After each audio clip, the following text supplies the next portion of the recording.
LDNRBS. We got another guest in the building. The red-eyed Jedi himself out here, man. We got Kieron Boothe. Give him a clap out here. Let's give him a clap. East London.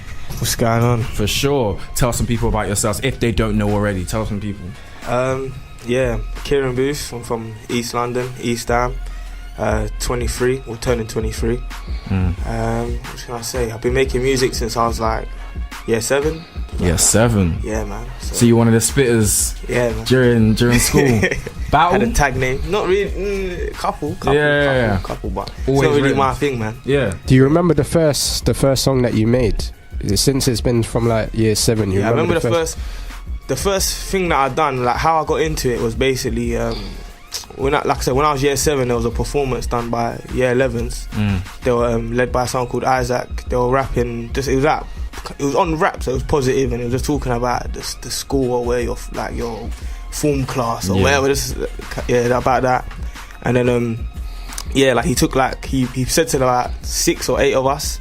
In year 7, he was like, would you want to perform to your year group or to the school? Took us under his wing for like 6 weeks or whatever, and kind of took us like 6 weeks to like write. 6 weeks to write. Fucking remember 8 bars or something. It wasn't much in it. So your first performance. Yeah, was the first. Did you say you were nervous? Were you nervous? 100%. So how did you overcome those nerves over time? I think I still get nervous even now. You know what I'm saying? Even now, like it's different because it's like I've had stages of like I might have a hard 6 months of I'm going and I'm doing a lot of shows. I'm dropping it. Like I was doing a lot of videos, rare. Then it's like you have 6 months out of it or a few months out of it, and then when you start getting back into shows with new songs that you ain't performed before, it's kind of that same feeling all over again. Or if you haven't practiced performing in a while, it kind of, I feel like for me anyway, it takes a moment for me to get back into the swing of things. 100. So when did you kind of realise that I need to take this very seriously? Like, was that from the beginning, or was it like halfway through and thought to myself, I need to start taking it seriously a bit more?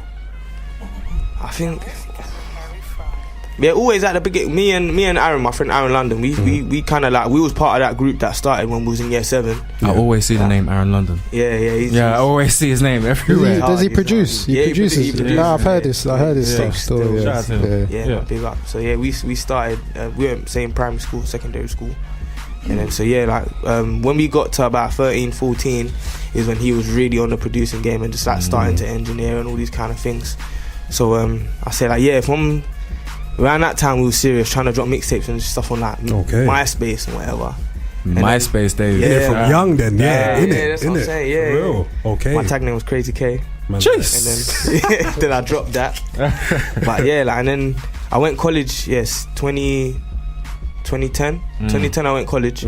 And that's when I studied media. So my whole aim was I'm gonna learn how to do music videos, and I'm not gonna pay no one for videos. I'm gonna do it myself. Same. You know what I'm saying? That's how I got into it. Yeah. And then the 2 years went by, and it was like, what am I gonna do? And then am I gonna go to uni? Am I gonna go? This is 2012. Music wasn't Crossroads, booming Crossroads. like that. You know what I'm saying? It wasn't. I was at that kind of place.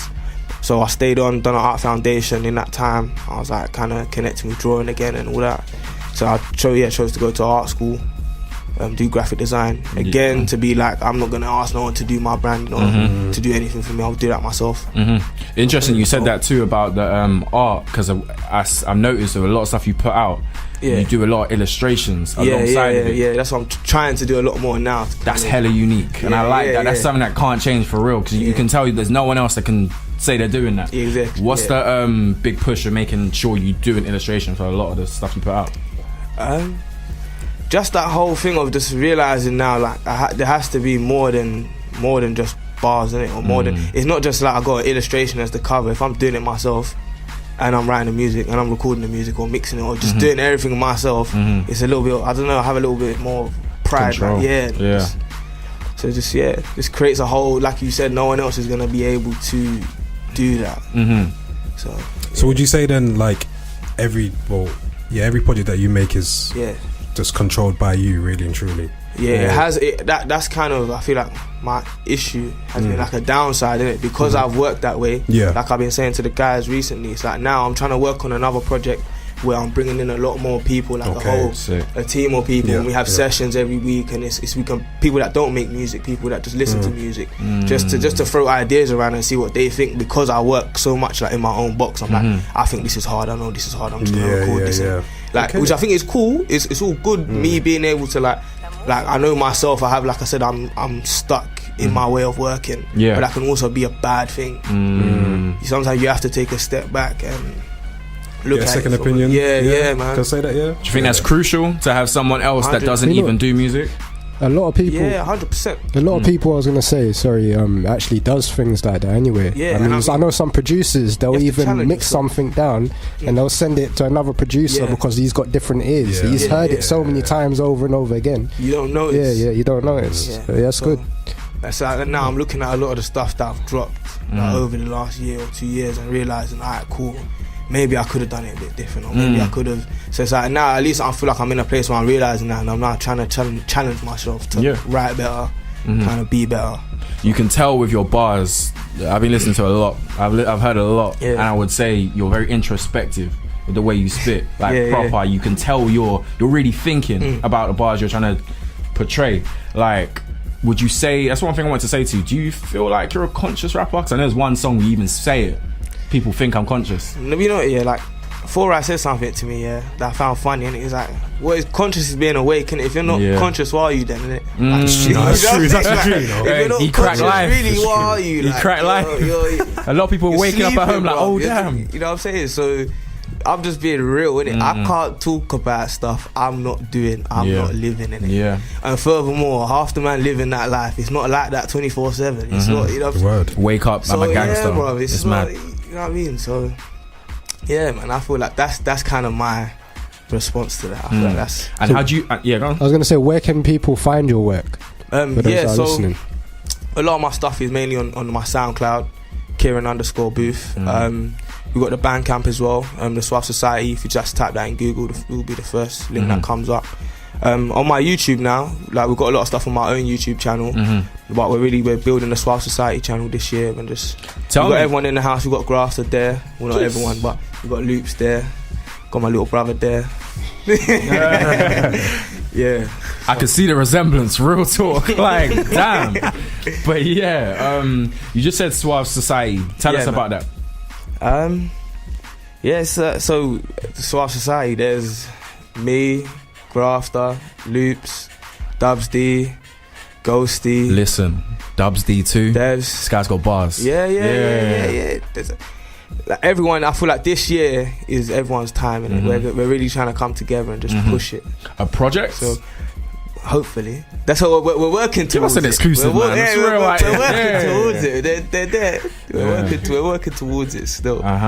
But yeah, like, started in 2012. Damn. About 2012, I met Grafter and Loops. They already had a friendship from before. I knew Dubs prior to that, just separately, and then Grafter met Dubs as well, and everyone kind of just linked up. We had the same sort of vision. Are you all from East too?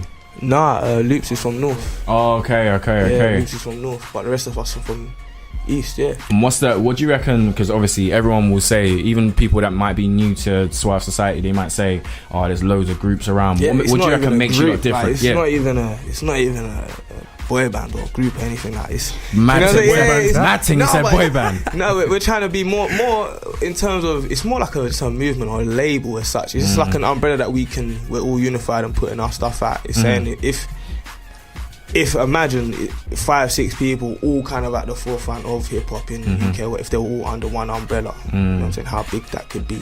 Of course. And the possibilities of just unifying and doing stuff together, tours, merch, etc. So how would you describe your sound then? Like, how would you describe how you rap and what your music's about? How would you? I don't know. I'm still kind of finding it out and working out, because I liked a lot of the old school 90s slow kind of the Dilla being back beats, but it's like I listen to everything. I'm listening to I'll go on my phone and listen to Young Thug. I listen to you know what I'm saying. It's like I've got other songs like Roll Up or like Three Wings and Chips. Even I'm still kind of just trying to find it. Especially being from London as well. We're kind of influenced by how many different genres. You know what I'm saying, from house to everything. I agree. So okay. But yeah, I know the angle I'm coming with is still that old school kind of hip hop feel. I think I'm not gonna lose that rawness to how I write and how I deliver. But in terms of sonically, like the sound, it might develop and change. Like I like a lot of the, like, you know, like Mick Jenkins, like that kind of, you know what I'm saying? Like that kind of. I want to have a lot more bounce and a lot more wave with the stuff that I'm looking to put out. Do you feel like right now in the UK scene or such, do you reckon that type of authentic rap isn't at the forefront compared to the Young Thugs of the UK kind of vibe? Well, like what our scene right now, I feel like times are always changing. I feel like the eye is on our culture mad right now, and the scene, they're looking at the scene, more than ever. So I feel like the grime wave is it's still there, obviously, but I feel like it had this. Everyone was looking at it from about like 2 years ago, last year. You know what I'm saying? Like end of last year, right now it's more like the rap scene. You know, like a lot of the rap scene is kind of booming right now, the crud stuff. So I feel like now it's slowly gonna drift, and it might be the alternative or the conscious and everything. I feel like the eye is just gonna shift onto everything, and then where everyone can kind of eat. You know what I'm saying? Everyone can be up there and eat. So that's real for you to even say that everyone can eat. Most people, there's enough. Listen, who listens to just one person? You know what I'm saying? No one listens to one person. Like I'm not trying to just like be so exclusive to this amount of fans. There's enough people around the world for everyone to do their thing, man. So like I said, they need a balance. We need a balance. That's what we need, innit? Like I'm happy for everything that's happening for that wave of music, but we do need a balance. 100. Now, even in the future, say, okay, I feel like, in my opinion at least, you're a very authentic rapper. Like you can tell there's some real thoughts going into your bars. Now, label comes across now and speaks to you. Now, how do you approach? That's always the question, isn't it? That's always the question. But they kind of wanna put you in the limelight, but they kind of want to take away a little bit from your. Like they say to me, like you gotta make this type of song, make that type of song, and they'll give me that. Like, you know, it depends if I vibe with it. Like, depends if I vibe. It depends though, innit? Like, so you could like. Like I have to see the terms and conditions. All depends. You know what I'm saying? Like, but right now, Dave from Central London's listening to this right now. Dave from Central London's listening to this, thinking, boy. You know, I went to an artist network talk before. And a guy from Polydor was there, and he was talking about like getting A&Rs or getting labels to see you and stuff, and saying like, oh, you know, this was last year, 2015, I think it was end of 2015. So it was like the hype of, Skepta and Stormzy and stuff. So it was like, oh, the independent stuff's really booming right now, and the grime thing's popping. He's like, oh, if you're trying to get labels' attention, go into maybe making grime and get their attention, and then dive off and make my stuff. And I was just like, that don't work anymore. That formula of making something that's popping, people see through that now, innit? If it's not authentic, if it's not like, I've got a catalogue, 50, 70 songs on my SoundCloud or whatever, of this kind of music, this sound of music. If a label came to me now, I'm still making this kind. I'm not gonna, 100. No matter what, I'm not gonna shift from making this kind of sound, this wave of music. Like, they're not gonna take me and say, oh, do like a David Guetta song or what. You know what I'm saying? Like, trust me. Trust me. But depending on the terms, like, I'll jump on a Naughty Boy song. You know what I'm saying? I'll do that. As long as it sounds Clean right. Bandit or whatever, I'll do one of those songs depending on how the angle of the song. I would do it. So I'm not ruling anything out at this point. So is being signed the kind of aim for you? Is that would I be right to say? Being successful is just the aim, man. You know what I'm saying? Regardless if I make it with a label or if I hold back, just being successful, I wouldn't be able to live off of what I'm doing now, off of drawing, performing, making music, where I would just be able to live. I don't need all the mad stuff in it. My main priority right now is just to be able to survive off of what I'm doing and be happy. You know what I'm saying? When I'm seeing things like what Sims and all these other artists are doing, it's inspiring, you know what I'm saying? So is there anyone else that inspires you in the UK right now? Yeah, there's a guy, Loyal Kana. I've been listening to his stuff heavy for time. I'm about to come out too. Yeah, man. Like that's he's someone that motivates me. Seeing someone like he's making this kind of rap music. You're supporting Nas. You're getting hundreds of thousands of views. You get, you know what I'm saying? I was at work the other day. I'm hearing his tune playing at work, and I don't see you on none of these popping blogs or platforms and all these kind of. You're doing your own thing, your own wave with your people. and you're getting mad response, mad exposure. You're selling out tours. You know what I'm saying? So it gives me hope that I don't have to be in a certain limelight, per se, or a certain crowd. I don't have to be within a certain crowd to still do those numbers and do those things. When I tell people his name, a lot of people are like, who's that? I never heard of him.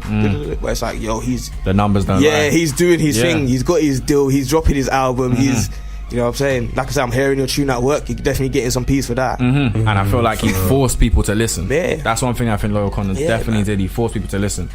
Also, I wanted to say, with your new project, what can people expect with that? Lone Wolf 3. It's coming February 23rd next month. It's going to be on the Bandcamp and on my SoundCloud again.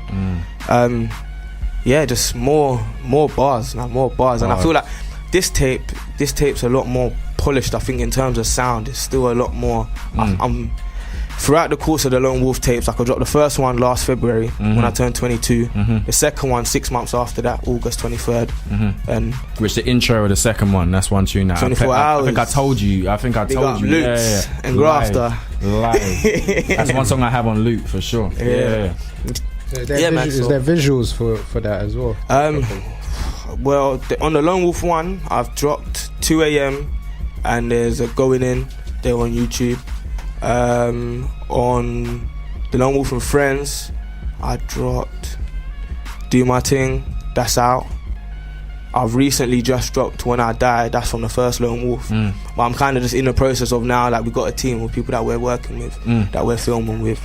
Like we said, we kind of had a slow process of just life, you know what I'm saying? I had to uni and work and moving and everything else, so it's like sorting that out before getting ready with the music. So I feel like now this year a lot of the visuals are gonna come for the tape to let people know that I've dropped 3 tapes in a year.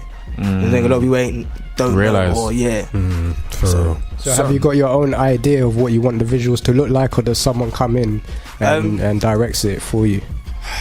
Sometimes a bit of both. It depends. Like the last 2 videos that I shot, we kind of just been like, I might be like, maybe we should shoot here. And then like we look at the location, we done a test shot one day, and then we came back another time. So it's like we might propose an idea. The other one says, "I looks at the location, sees what shots we can do," or he might come with an idea. Like I worked with Ray recently, directed by Ray.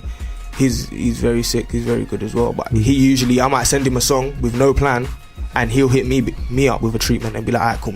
I got this idea. We're gonna film here. Wear this. Do this." And then other times I might hit him up and be like, "Oh, I saw this video, I saw this outfit, I want to wear this and do this here." LDNRBS, Kieron Boothe. We got Ras I next, but Kieron Boothe again, man. Just give me that, man. Real talk. Yes. LDNRBS.